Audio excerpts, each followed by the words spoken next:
At my parents' anniversary, my dad called my career filthy and cut me out of the family fortune. Then asked me for $220,000 when my sister wrecked the family business. I just said, "The filthy one doesn't fund you." Hi, my name is Natalie Carter. I am 32 years old, living and working in Boston.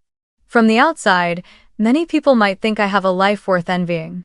I run a pet spa chain called Paw Haven, which now has 6 branches across the city and surrounding areas, providing stable jobs for dozens of employees.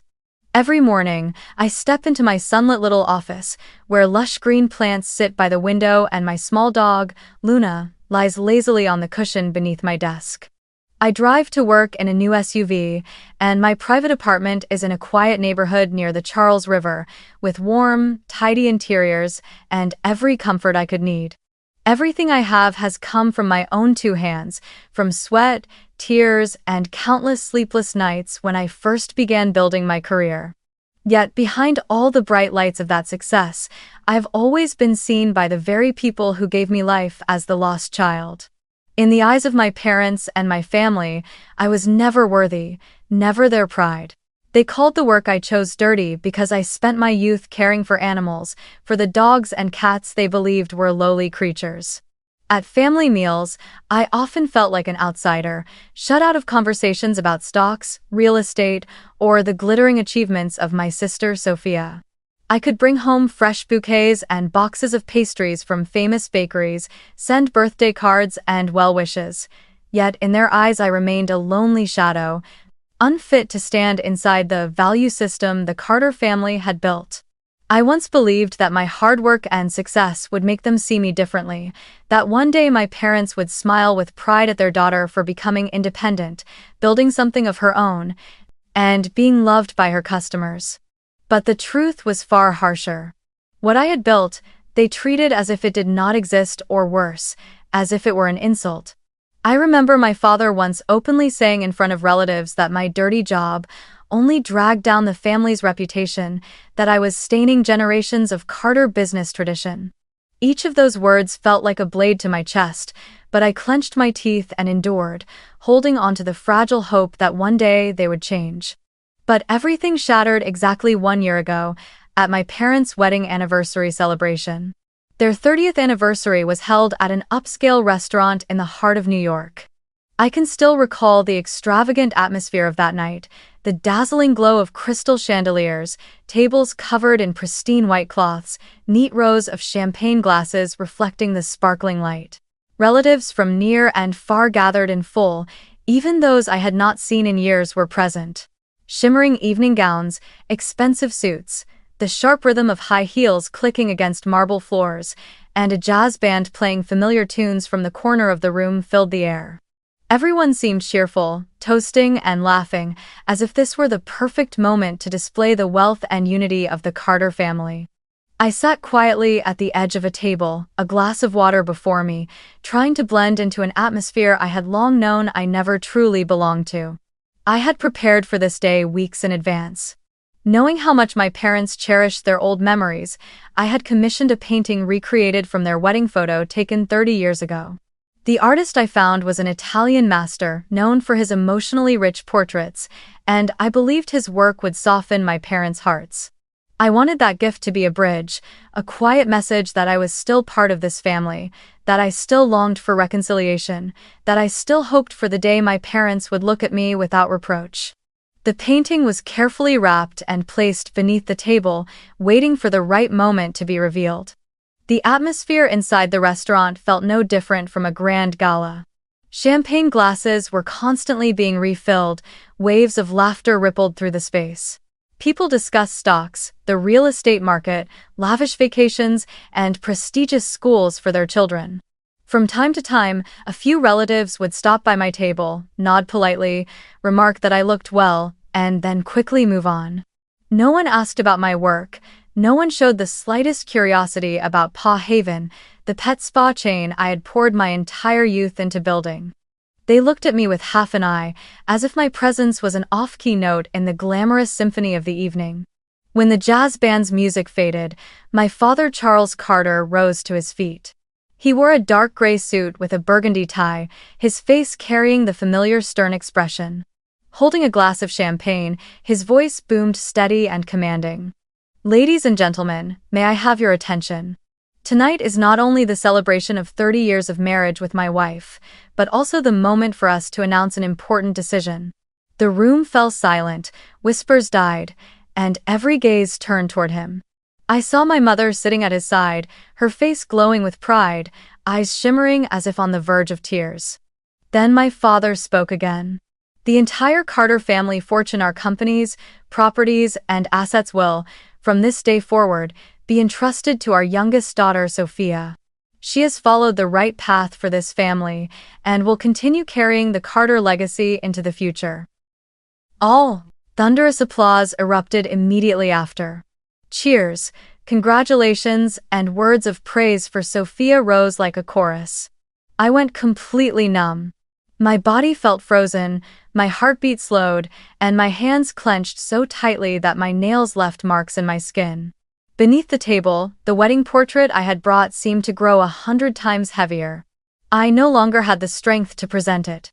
In that moment, I saw clearly that I was nothing more than an afterthought at my own family's celebration. I stood up, my voice trembling but firm. "What about me? I'm your daughter too." The room fell into a brief hush, a few surprised eyes turning toward me as if they had only just remembered I was there. My mother looked at me, the smile still on her lips but her tone icy. "You already have a career, a house, a car. Sophia has nothing yet. We need to take care of her." Her words cut deeper into the wound inside me. I couldn't hold back anymore, my voice rose. "Everything Sophia has is because you gave it to her, her tuition at Wharton, her own apartment in Manhattan, a new car, everything handed over. And me? I've had to fend for myself since I was 18, studying and working at the same time, earning every dollar, building everything step by step. What I have today wasn't handed to me by anyone, it came from my own two hands. And now you're telling me she has nothing while I have too much?" Sophia, my younger sister, cut in then, her voice dripping with contempt. "You only have a few little pet shops, don't compare yourself to me. I'm carrying the company while you're busy taking care of cats and dogs." Her words made me spring to my feet, eyes blazing. "Shut your mouth. You have no right to speak here." The air around the table grew taut like a stretched string, whispers rising in the background. Heat surged through my face, and before I could say another word, my father slammed his hand down on the table. The thunderous sound silenced everyone. He glared at me, his voice sharp and biting with each word. "If you hadn't chosen that filthy line of work, the company would have been yours tonight. You have no one to blame but yourself." I let out a bitter laugh, the taste of it burning in my throat. Meeting his eyes, I spoke with a calm but cutting tone. "That filthy job saved your company $80,000 last year. If you despise it so much, then give me the money back." The room sank into silence. The whispers vanished, leaving only the trembling notes of the jazz band in the corner. No one spoke another word. Eyes darted away, uneasy and awkward, as they followed me pushing my chair back. I bent down, lifted the painting still inside its gift box, held it tightly against my chest, and walked away with my head held high. I left the restaurant that night, my steps heavy on the brightly lit streets of New York. The sound of car horns, the chatter of passers-by, the neon lights from billboards flashing into my eyes, all of it blurred together as if I were walking through a shattered dream. I clutched the painting tightly in my arms, never having felt it weigh so much. The cold wind cut against my skin, but its sting was nothing compared to the icy emptiness tearing through my chest. I walked faster, desperate to leave behind the laughter, the applause, and the words of congratulations that I knew would never be meant for me. On the drive back to Boston, childhood memories flooded in like a tidal wave, each fragment surfacing so vividly it made my throat tighten. When I was little, Sophia and I were treated almost the same. I remember clearly how our birthdays, just days apart, were celebrated with two identical cakes, the only difference being the color of the candles. When we wanted bicycles, they bought us matching ones, just in different shades. Pink for me, green for Sophia. Even when punished, we faced it together. I recall one time when we both scribbled on the living room wall, and our mother made us kneel and scrub every pencil mark clean with our own hands neither of us spared. I grew up believing the Carters valued fairness, that my parents would always keep things balanced between us. I believed love could not be measured or compared, that fairness was an unshakable principle in our family. That belief lasted until I turned 18. It was an autumn afternoon, and I sat in the living room holding a stack of papers from Cornell where I had been accepted into the veterinary program with a partial scholarship. I was eager to share the news with my father, thinking he would be proud, that he would encourage me to chase my dream. But the moment I spoke, his face darkened.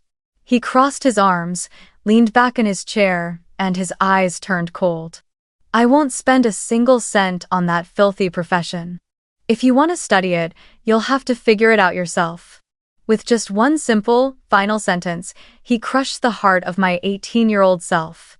I stood frozen, stunned, as if drenched in a bucket of ice water. In that moment, I realized that the path I had chosen was not only despised but had pushed me completely outside the orbit they had mapped for me. While I struggled to cover tuition, working night shifts at an animal clinic and surviving on instant noodles just to save every dollar, Sophia lived an entirely different life.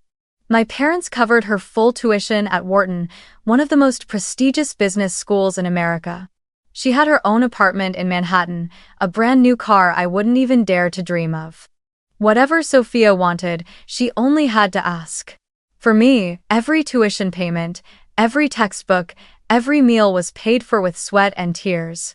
The so-called fairness in the Carter family, I realized, only existed when it didn't clash with the image they wanted to project. Sophia was the embodiment of their dream, graduating from a top business school, inheriting the company, carrying on the tradition. And me, with my dream of becoming a veterinarian, I was nothing more than a thorn in their side, a source of shame they wished to bury. I once believed that parents loved their children unconditionally, that as long as I worked hard I would be recognized. But the older I grew, the clearer it became that their love came with conditions. I had to follow the path they chose, live in service of the family's image, and become their pride in the way they dictated. The years that followed my father's cold refusal to support my veterinary dream were the harshest of my life, but they also shaped me into the person I am today. I rented a small, shabby dorm room near Cornell, its four walls stained, the window creaking with every gust of wind. Even after the partial scholarship, tuition was still a crushing burden, and to survive, I had to work constantly. By day, I attended classes.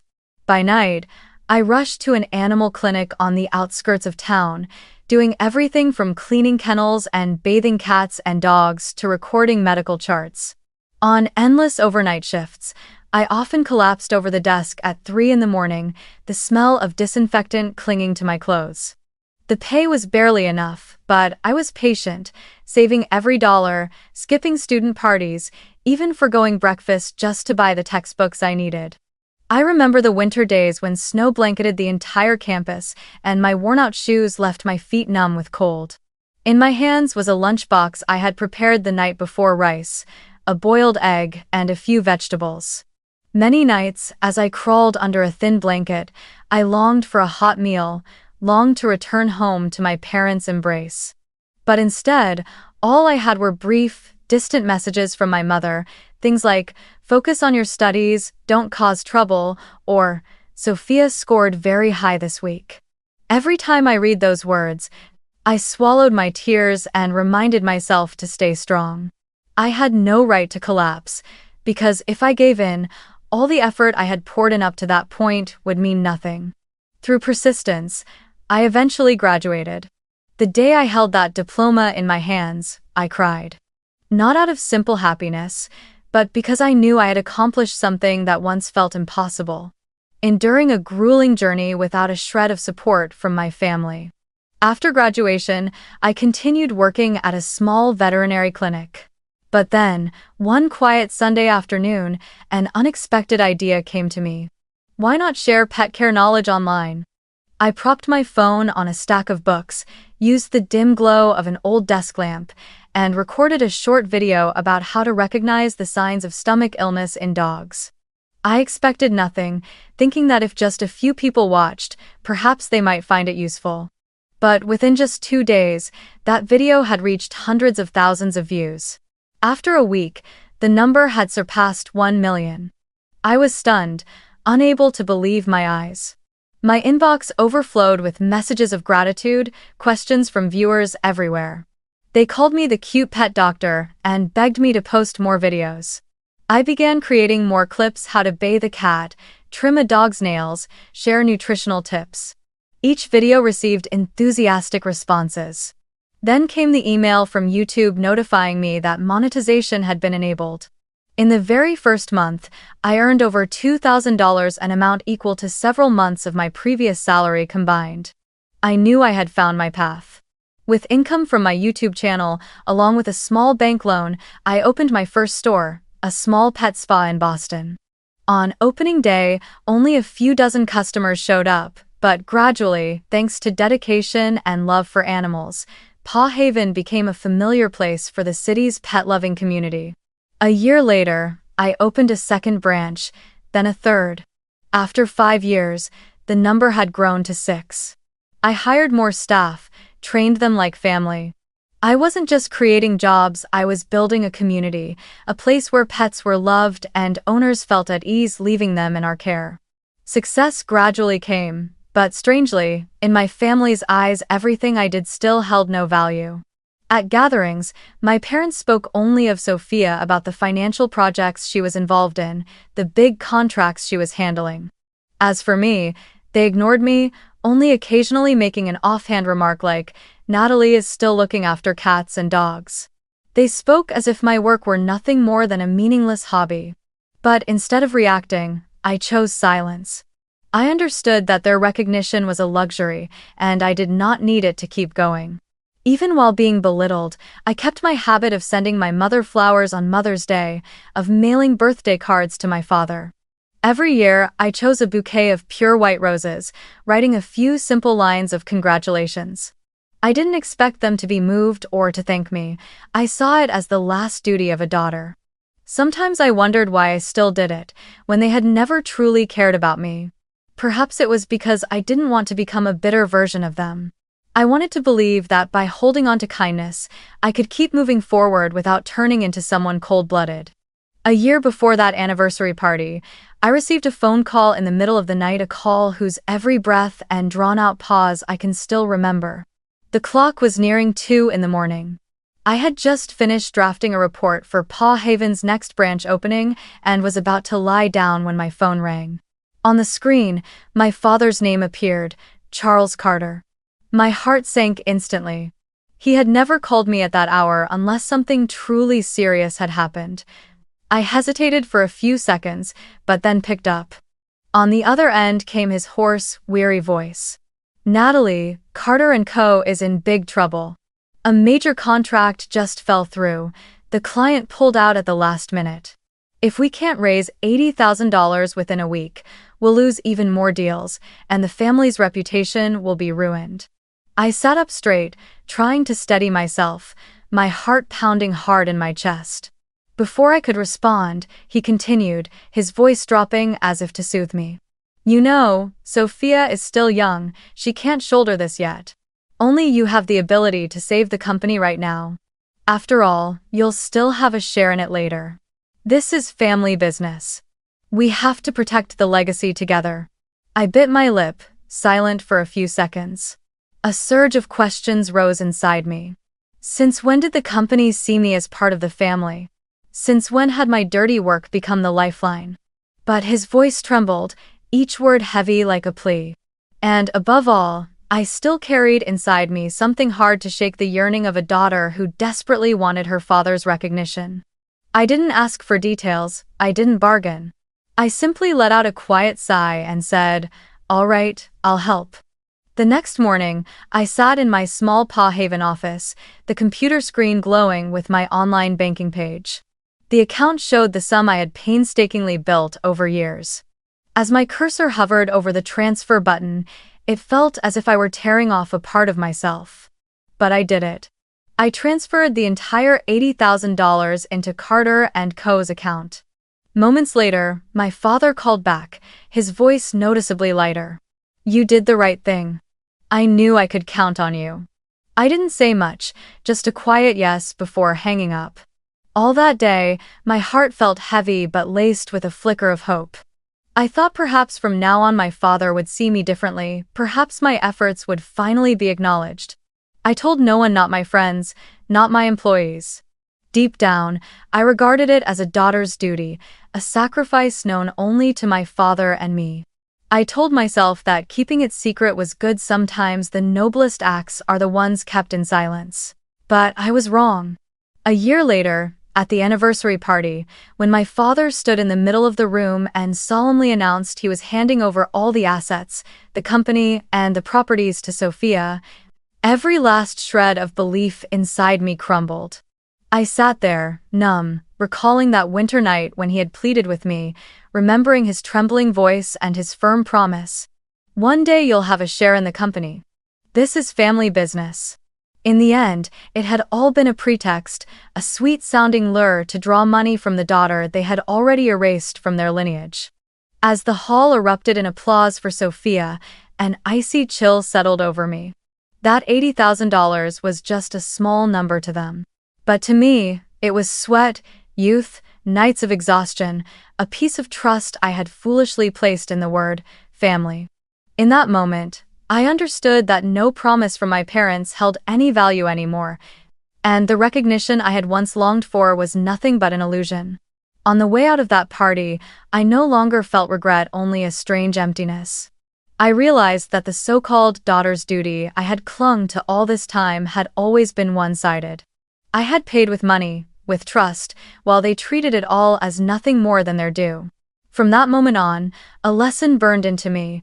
There are some debts of blood that you should never repay, because once you do, you are left with nothing but bitterness. After that bitter anniversary night, I returned to Boston with an entirely different state of mind. Whatever ties had once bound me to the Carter family seemed cut away, leaving a hollow space but also opening a new path. I threw myself into my work at Paw Haven, treating it as my true home. Every morning, I walked into the first branch, past the small padded chairs for customers and their pets, greeting each employee, stroking a few dogs waiting for their baths. Their trusting eyes sparkled, and my heart softened. If my parents scorned this work, then I would prove to them and to myself that love for animals could build a lasting empire, no less than any business they so admired. I began planning my expansion. From one small shop, I poured every bit of profit I had saved into renting new spaces, first in Cambridge, then Somerville, and gradually moving deeper into the heart of Boston. Each branch became a milestone marking my resilience. Most of my employees were young people who loved animals but lacked opportunities. I trained them, paid them fairly, and treated them like family. Every time a new branch opened, my pride wasn't just about the revenue.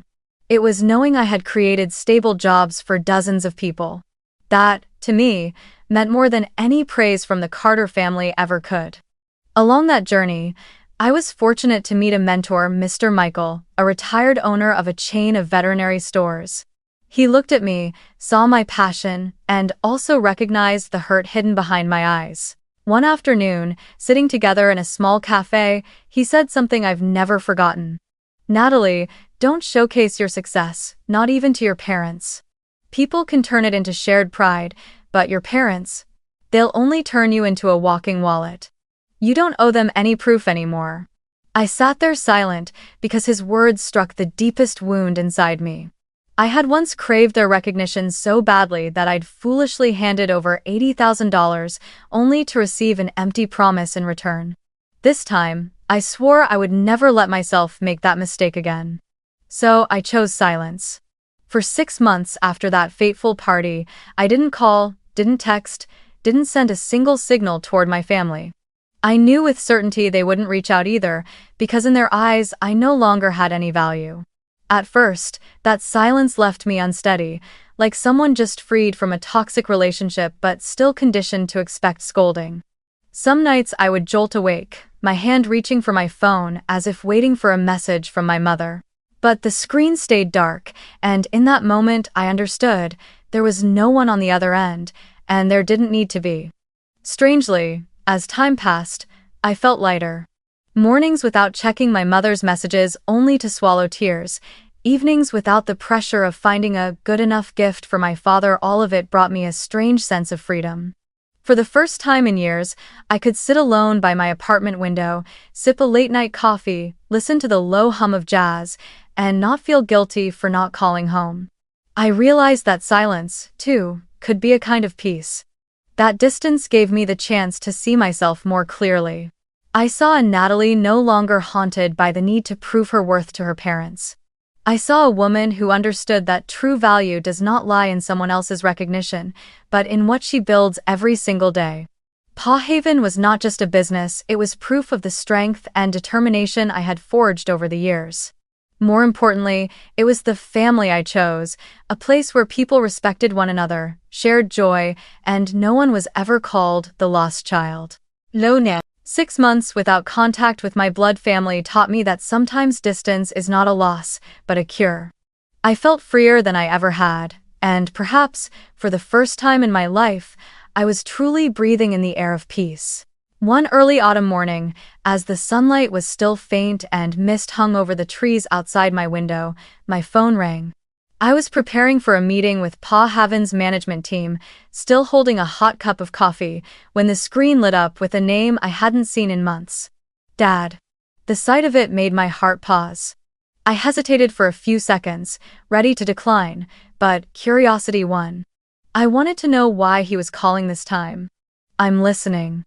My voice was short, flat, without emotion. On the other end, my father's voice came fast, laced with fatigue and irritation. Natalie, Carter & Co. is in serious trouble. Sophia signed the wrong contract and exposed a damaging clause. As a result, we're now facing a $220,000 loss. If we don't cover it immediately, the company could collapse. I closed my eyes and drew in a deep breath. The story sounded all too familiar, only the number had changed. Last time it was 80,000, this time nearly 3 times more. I let him speak a few more lines before cutting in, my voice calm but icy. Return the 80,000 to me first, then we can talk. Before he could respond, I ended the call. The coffee in my hand was still steaming, but my heart had turned cold. I knew with certainty this would not be the last time. And I was right. The very next morning, the doorbell rang insistently while I was feeding Luna. I walked out and was hardly surprised to see my father, mother, and Sophia standing on the porch. My father wore a suit, but his tie was askew, frustration etched across his face. My mother's eyes were red, her hands tightly clasped as if in prayer.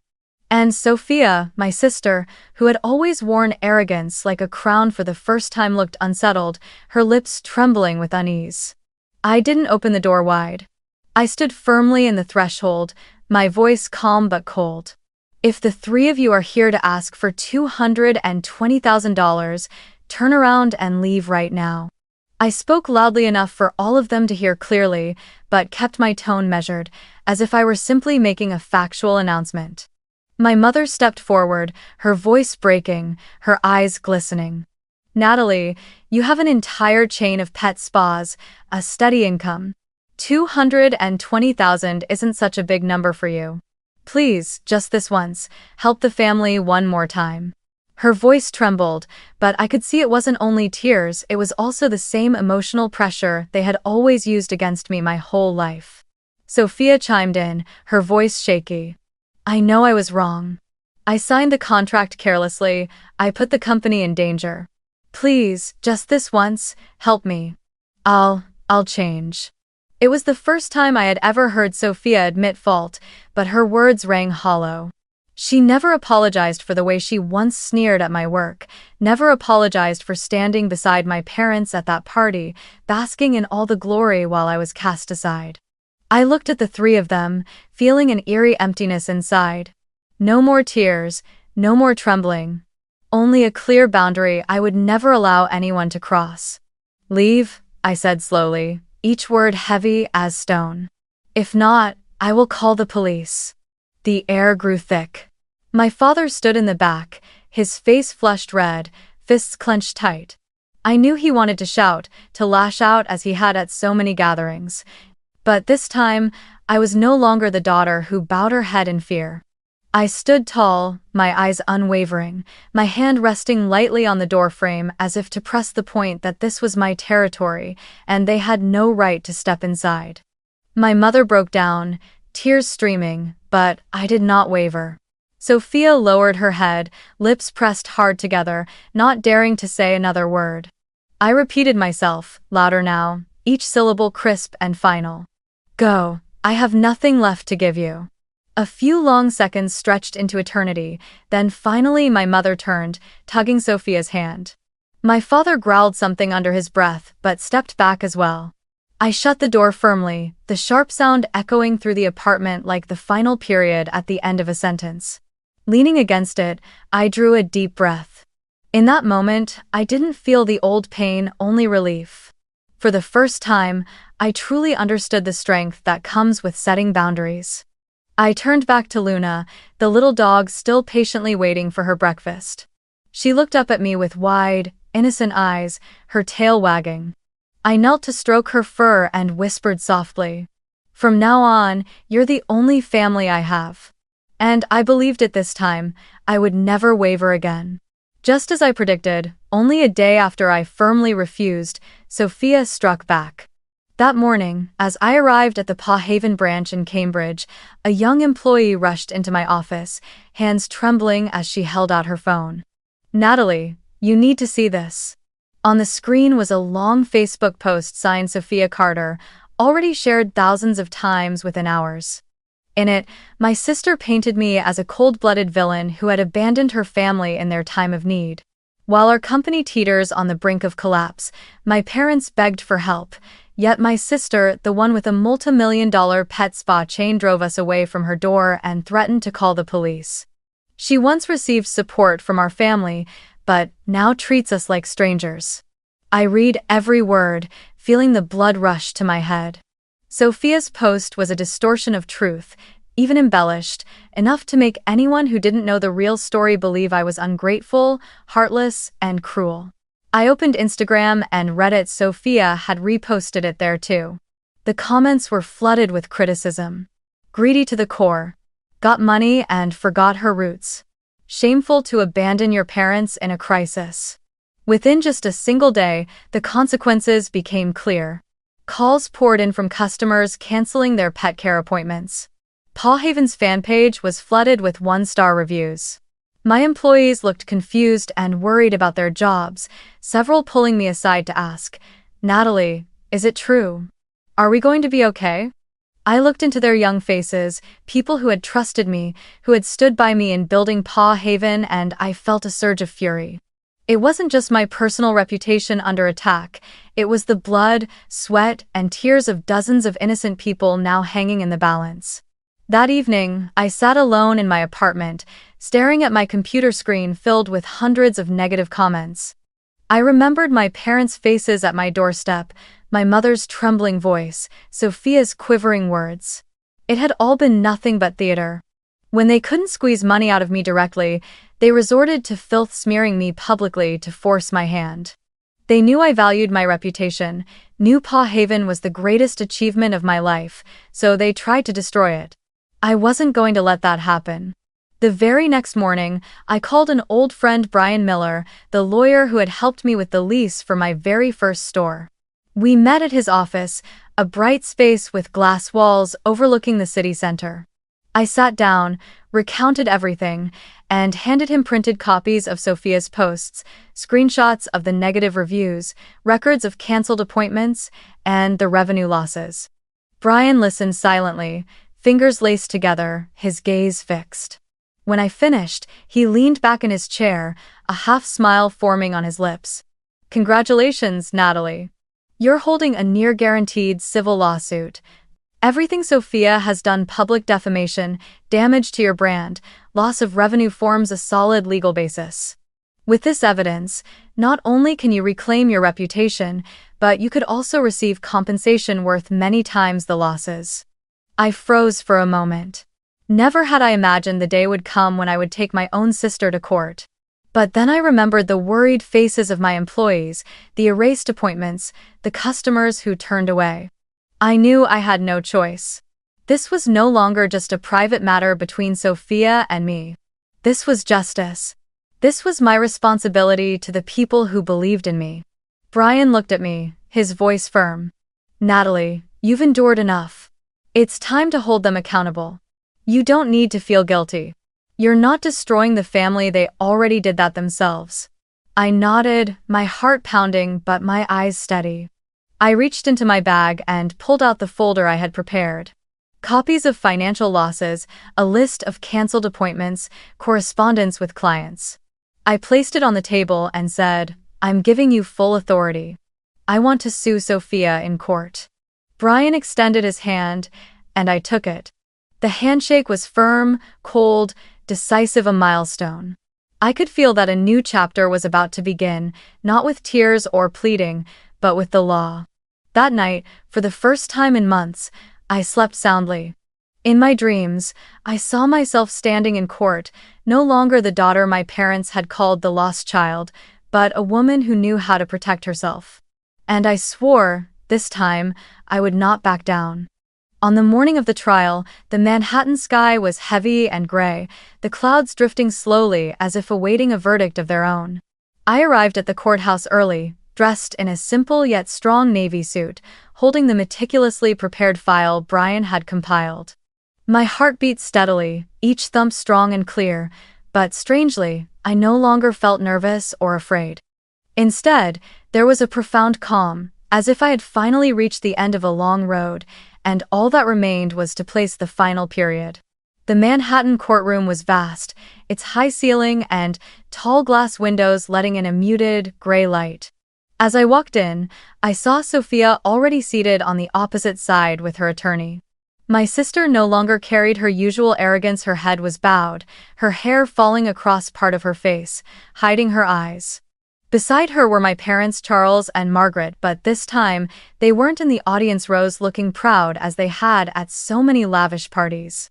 They looked worn, silent, their eyes red and weary. I glanced at them briefly, then turned away. They were no longer my family, only strangers sitting beside the defendant. Brian sat beside me, his eyes bright with confidence. He placed a steady hand on the thick stack of documents and gave a small nod. Let the truth speak, Natalie. You don't need to say much, the evidence will defend you. His words made me feel steadier than I had ever been. The trial began, a heavy air settling over the room. Sophia's lawyer was the first to rise, attempting to argue that her posts were nothing more than a personal outpouring of emotion in a moment of confusion. That she had never intended to harm my business.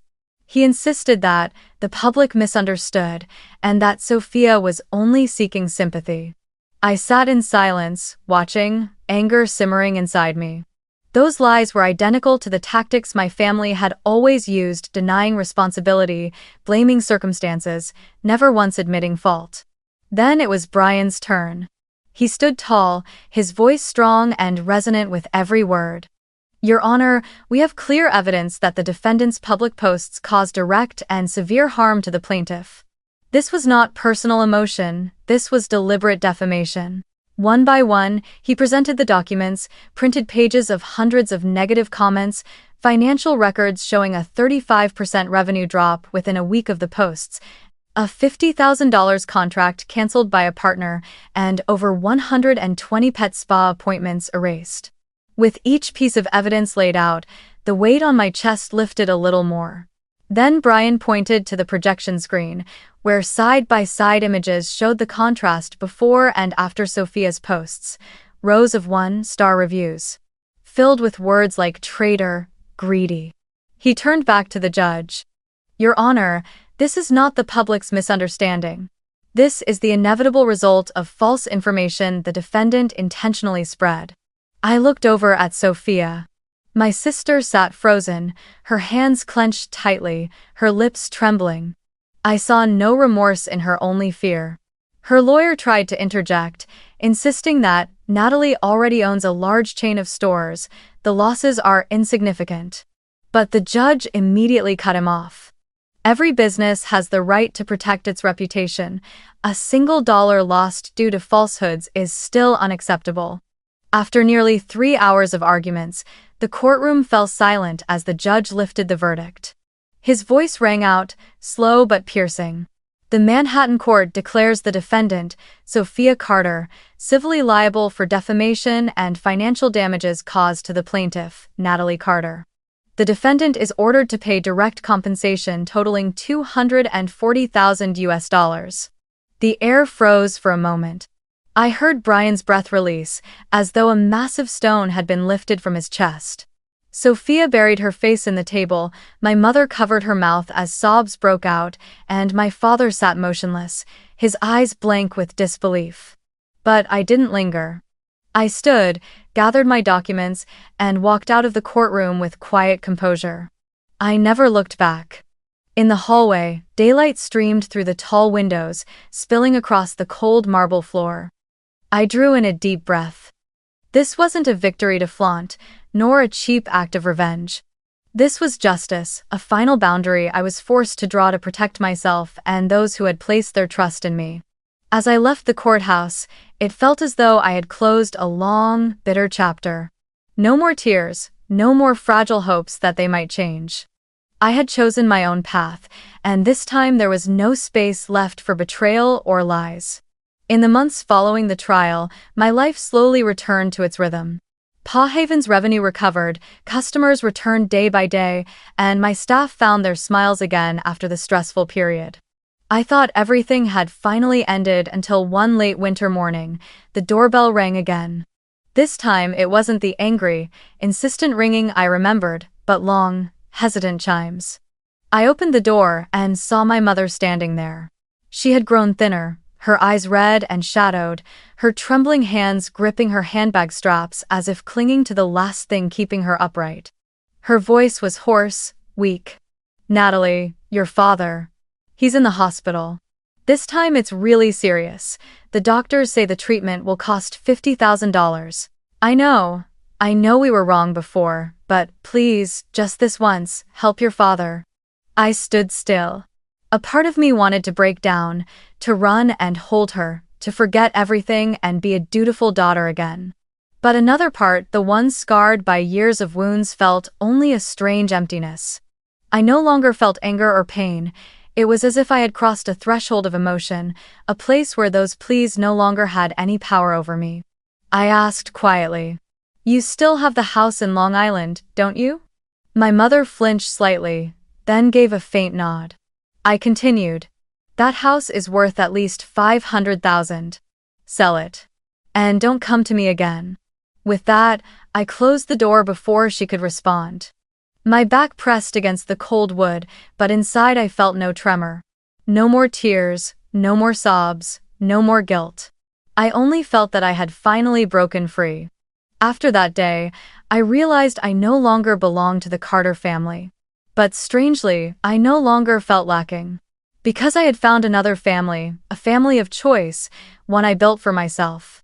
It was the group of friends who co-founded Paw Haven with me, the ones who stood by my side through the early struggles when the first store was just a tiny shop with a few old tables. They didn't share my blood, but they shared every drop of sweat, every dream. It was also the pet-loving community in Boston, the customers who treated me like family, bringing their dogs and cats, and then sitting for hours to talk, trusting us with their care. And most importantly, it was the small family in my own apartment, my boyfriend, Daniel, an architect who loved old books and classical music, and my little dog Luna, always wagging her tail to welcome me home. With them, I was never the lost child. I was Natalie, a friend, a colleague, a woman who was loved and respected. Late at night after work, Daniel and I would walk Luna along the park by the Charles River, talking about the future, about distant trips, about a small home filled with light and laughter. Those simple moments showed me one clear truth. Family should never be a shackle, it should be a place where you can be yourself. One spring evening, sitting alone in my Paw Haven office, I opened an old gift box and took out the wedding portrait I had once prepared for that fateful party.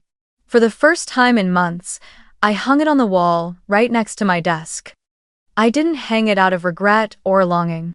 I hung it as a reminder to myself that family, if it becomes pressure or contempt, loses all meaning. That painting was now a symbol of a lesson that I had once been cast aside, called worthless, but I had stood up and built a life of my own stronger than anything they could imagine. I looked at the painting and spoke aloud, as if sending a message not just to myself but to anyone hearing my story. Family is not the place you are born into, it is the place where you are respected and loved. And if someone calls your work dirty, remember, the only thing truly filthy is their contempt and selfishness. As I switched off the lights and stepped out of the office, I felt a sense of lightness. The past had closed. I no longer needed my parents' recognition, nor did I have to prove anything to Sophia. I had a family of my own, a family I chose where love and respect were values never compared or bargained away. And that was the greatest victory of my life. If you are listening to this story and find pieces of yourself within it, I want to tell you one thing: you are not alone. Sometimes, the very people we expect to love and protect us are the first to deny, belittle, or even exploit us. But you do not need to live to please them.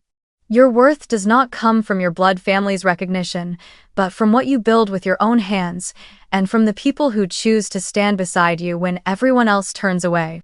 Remember, setting boundaries is not selfish, and saying no is not cruel. It is how you protect yourself so you can keep growing, keep healing, and find true happiness. And one day, you will realize, you were enough from the very moment you came into this world. Thank you for listening to Natalie's story. If it touched your heart or brought back a memory of your own, give it a like and share it with your loved ones.